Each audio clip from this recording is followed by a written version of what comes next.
In modern era, social platform is like a drug. It's just that it's an online form where anyone is accessible to it, including children. Now the thing is, the addition for it is so crazy that when one gets shut down, people are willing to jump to another similar platform or an alternative just because they couldn't get rid of the addiction. Hello there, how's it there? Ame Gakita there. So obviously today in the chat, we are going to talk about TikTok as well as another app called rednote, or which I always call it the Little Red Book. But not to confuse it with another Little Red Book from China. The thing is, right, when you kind of like look at the latest news, TikTok apparently is going to be banned in US because US. Well, technically, when you look at a lot of situations, is it because that US couldn't get TikTok to be sold to an American company? Or is it because they couldn't get their hand on the juicy data along the line? Or is it that the government was trying to so-called claim that they are trying to help the human of the world by preventing people to get access to the app itself because it's full of brain rotten content? Who knows? It's just that when you look at TikTok itself, a lot of people know how well that TikTok helped to elevate some content creator, but it also bring in a lot of crazy challenge that is so insane that it should not be done by anyone in the first place. But yet it is kind of like being spread easily, just like how wildfire brought down LA in US along the line. Yeah.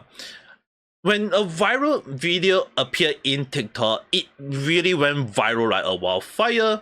And when you look at it, it's sometimes that some of the challenges are crazy. I even seen some of them that is not supposed to be done by normal human, and yet people end up doing it in the first place. Just look at some of the challenges like don't release your body toxic for 1 month, or even the case of like how to cheat the ATM of money and then end up that you will be in the negative amount of money along the line. See how that landed the people in. So the thing is, right, TikTok is always full of those kind of content where they love to spread information that is not supposed to be done by the normal average human, and yet people see it and they just feel like, oh, if it can be done, I can do it, and people just end up doing it, and there is no sort of like moderation or restriction, or even cases where people just put the disclaimer that don't try it at home. Yeah, people don't understand the word of don't try it at home anymore. And the thing is, right, it's just that for rednote, there is a bit of moderation, not really that much. It is still technically like a TikTok alternative. Just that when you kind of look at a lot of situations, when US decided to so-called likely to ban TikTok, obviously it is gonna get a lot of people to jump to a different alternative. And rednote itself has been existing for quite a while. It has been there for quite a while because when TikTok so-called get out of China in what people would claim, yeah, obviously China isn't happy to not have TikTok for their own. So what do? They create another one called rednote. Now that being said, it's not that rednote is only exclusive to China itself. Southeast Asia have like access to it as well. I mean, like my mom is using it, and I didn't even know the existence of this book until I returned to Singapore. And it's only through my mom that I understand the existence of this, and she uses it on almost like a daily basis. So the thing is, right, when she asked me about TikTok, I just say, if you're using rednote, obviously it's the same thing, just that rednote itself had a little bit of like Instagram or like Facebook, where you don't really need to like post video in a way. You can just post an image with text on it and that's still fine. So the thing is, right, rednote itself is just basically a combination of Instagram, Facebook, TikTok, all this into one, and it just make itself rednote. The only thing is that the name itself, to me, as I mentioned, is really kind of like can mislead to another book well known in China. And I don't really like that book because it's really all the things that if you ask a lot of China nowadays, there are people who reverse the book like a holy Bible, there are some people who still condemn it in a way because of the thing that it was done. Now, that being said, that will be a whole new different story, which I'm not going to drag in. But the one thing that we have to be aware is that because TikTok, we all know there is a lot of brain rotten toxicity, whatever thing that people love to spread on the internet. Obviously, when TikTok got so-called going to be banned by US, what do people do? Look for alternative. I mentioned that at the start, didn't I? So when you look at a lot of people decide to so-called jump to another app, yeah, it really kind of like begs the question like, why would you want to jump to a Chinese app in the first place? And an app that is not just because it's called a Chinese app, but because the app actually also belongs to China as well, which means that it's under the civilian of the China not just the China company, but the China government. Now, it really kind of like begs the question that when you kind of like think about it, that's one thing. We will get to that later. But the one thing that actually got even more ridiculous is about how many people just jump in, and like I mentioned, when people kind of like got brain rotten moment, they want to spread like LGBTQ, world, Black Lives Matter, whatever BS, right? Yeah, try telling that to Asia. Like seriously, try telling that to Asia. Didn't tell well, right?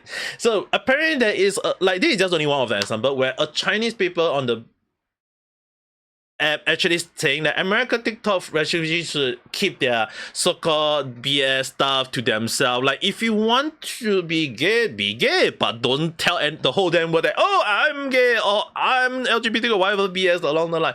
Like dude.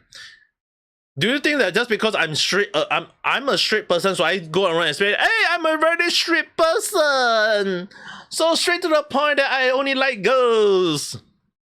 So I have to say that out loud, like, dude, just keep it to yourself. I mean, like, most Asian people always keep things to themselves. It's not that a lot of people like are introvert or whatever. Like, if some stuff is not meant to be shown in the public, obviously no one wants to talk about it in public. And it's the same thing for social platform. It's fine if you want to share the goodness of the stuff, but you don't go and like spread it as if it's like it should be the norm along the line.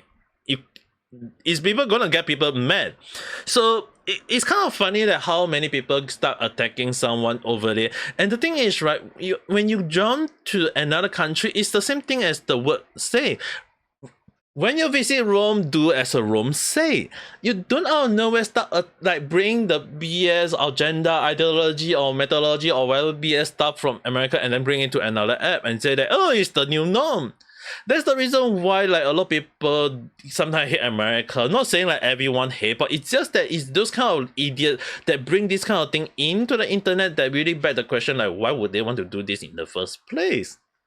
So when you look at a lot of situations, obviously in the first place, it is not supposed to be done so, but it's also one of the reasons why when a lot of TikTok refugee decided to jump to rednote, yeah, you kind of understand that why there are people also pissing off, and there are even cases of people saying like, oh, this app is bad, I'm gonna just uninstall it. Well, good, don't use it. I would be happy if those people start realizing that they shouldn't be bringing their stuff into app that they shouldn't be bringing. Like if they want to spread it, there is other platform though. Facebook, Instagram, those aren't being banned. And the thing is, right, it's also kind of like thanks to Charlie that I kind of understand in a simple way. Where it's because those apps are being so-called easily spread on the internet and yet people aren't using it. It's because the app are actually so-called sending data to the US government. The same data that everyone was trying to hope TikTok don't send end up going to an app that actually send data not to US but to the China's government.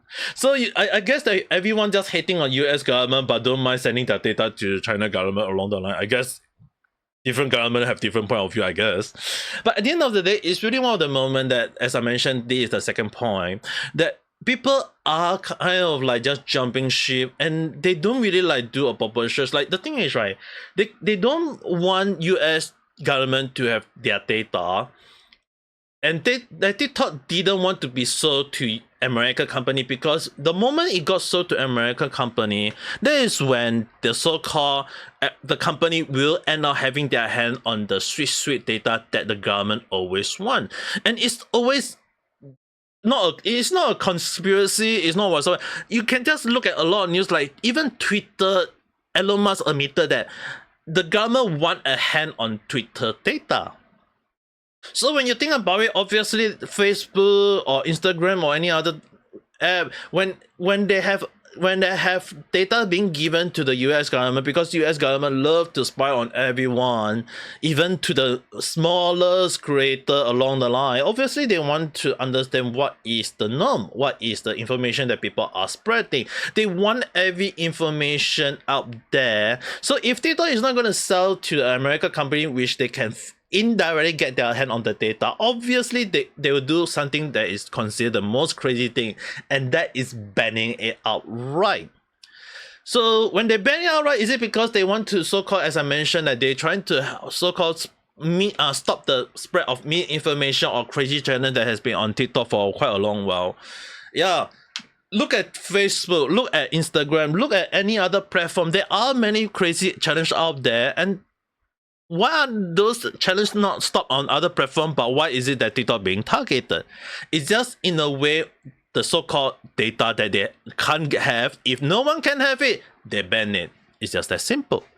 Now, again, I do understand there are also people who also kind of like celebrate it, because considering that TikTok itself also got a lot of information that, again, at the start I mentioned, had spread information that can be harmful to a normal being, or kind of like leading people to do the viral challenge that can end up getting people even into hospital itself. Yeah, you can kind of like understand why it is best to not have it. But then again, when you kind of like consider some information, like even Charlie mentioned censorship in a way, yeah, I can understand that point as well. As Madam Savvy herself kind of say, I don't think it's kind of like related, but her point of view can be taken it as well. Now, government ban of fiction are very lame and unnecessary, and all fiction deserve to exist in a way. And her second point, where she said that if you need government to tell you not to look at something, then that is very infertile minded. If you can't self-police, that's more concerning. Now, though Madam Savvy is talking about an unrelated stuff, why does it also kind of like can be put into point of view for TikTok in a way? Now, the thing is, right, the third point for now is basically that if people can't understand that sometimes what you see in TikTok is should be not be done in real life, yeah, you shouldn't be doing you shouldn't copy paste those things that is being shown on TikTok. People do it, people get themselves in trouble. Just report it to the police. That's all you need to do. If people end up spraying like some sort of chemical onto food in the supermarket, just report them to the police. That's all you need to do. There's really like no point on going over the point of like, hey, someone do it, and then if he not got caught by police, I'm gonna do it myself. Yeah, that's how those kind of crazy things always get out of hand. And in a way, it's really one of the moments that why would those kind of people end up doing it themselves? Can't they police themselves? Like, can't they do the urge of self-control to prevent themselves from doing that? And that's one of the reasons why like some people aren't very happy, because there are a group of people hoping that TikTok do some sort of moderation to prevent this kind of challenge from happening. Like preventing it from, like if you look at YouTube itself, anyone who does crazy stuff or dangerous thing, it will land up on the ban list. Same for Twitch. But again, I mean, like YouTube and Twitch sometimes do have some sort of double standard, like even like hate speech still easily spread online. What can I say? Now, that being put on point, it's really one of the reasons that sometimes we have to understand that is it like TikTok being so-called put under the some sort of censorship along the line? Hard to say. If preventing people from accessing to that kind of like content is by banning it outright, I think it still can be a valid point. But on the other hand, you really have to bet the question, like why would people not stop themselves from accessing to those kind of information? And then when you think about it, yeah, people are going to find an alternative. And that's the reason why people are flopping to an alternative. And rednote in a way is the alternative in the current time. And the thing is, right, when people say that is banning something the best way to go? Personally, I don't think so. Look at US alcohol ban in 1920s. Look how that went. If anyone think that, oh, US have alcohol nowadays, yeah. During that moment when it was banned, yeah, people just go to the underground, go to the hidden hidden valley or hidden room and end up making alcohol themselves and end up drinking it along the line. So the thing is, right, if US decided to say they're gonna ban porn, ban TikTok, ban BS over the internet, it is not going away. Okay, whatever stay on the internet, stay on the internet. There will always be people having way to access to those kind of juicy data, and whether we all like it or not, just because US banned TikTok, it is not going away. Okay, people will always find ways to access it. People will always find ways to find an alternative, and US government trying to ban it is not helping it in the long run. Because it never will, it never did. But hey, at the end of the day, that's just my speculative thought. It's just a random chat. Whether you agree, disagree, whether do you think that the US ban on TikTok was a justified movement, or do you think that they shouldn't be going through with the ban in the first place? Write in the comment section below, we can discuss it further. If not, I mean, like, if you got any alternative to share, the comment section is for you to talk about. But if you do like this video, don't forget to press the like button and subscribe for more random chat where I'll talk about stuff that sometimes makes sense, doesn't make sense, or random at time. But the one thing that is not, I hope is not written for you guys is have a nice day or night. Bye.